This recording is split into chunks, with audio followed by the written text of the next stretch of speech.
Ipinagmalaki ng bayan ng Manawag ang pag-aalay ng bulaklak sa bantayog mismo ni Jose Rizal na matatagpuan sa kanilang bagong gawang parke bilang bahagi ng pagdiriwang ng Araw ng Kalayaan. Naitala sa Manawag ang unang pagtitipon na isinagawa sa kasalukuyang ginagawa pang Rizal Park sa pagdiriwang ng ika-128 Araw ng Kalayaan noong Hunyo 12. Sa naturang okasyon na dumalo si Major General Ulysses S. Marquez, Chief of Air Staff ng Philippine Air Force, bilang isa sa mga panauhin ng programa na dinaluhan ng iba't ibang sektor ng komunidad at lokal na pamahalaan. Ayon kay Mayor Jeremy Rosario, ang kasalukuyang sumasailalim sa renovation na parke at tampok ang bantayog ni Dr. Jose Rizal ay ginamit sa unang pagkakataon na bilang venue ng isang pampublikong selebrasyon. At ini mag-uumpisa po ang ating selebrasyon ng isa-128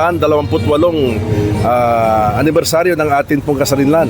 At ito po in full force, unang-una na pagkakataon na gagamitin po itong halos matatapos na Rizal Park po dito po sa ating bayan. Isang bukas at of course meron na pong mga stage na nandito para po sa ating bayan at para po sa lahat. Dito'y dinaos ang seremonya ng Araw ng Kalayaan na dinaluhan ng mga residente, opisyal at iba't ibang organisasyon. Pansin-pansin ang modernong disenyo ng parke at malawak na espasyo na angkop para sa mga pampublikong pagtitipon. Ayon sa lokal na pamahalaan, ang naging selebrasyon ng unang malaking pagsubok at kapasidad ng lugar para sa iba pang aktibidad sa hinaharap. Kasama mo mula rito sa IFM News Dagupan, ito si Idol Denise Brillante Tatak, IFM. IFM News. IFM News. IFM News.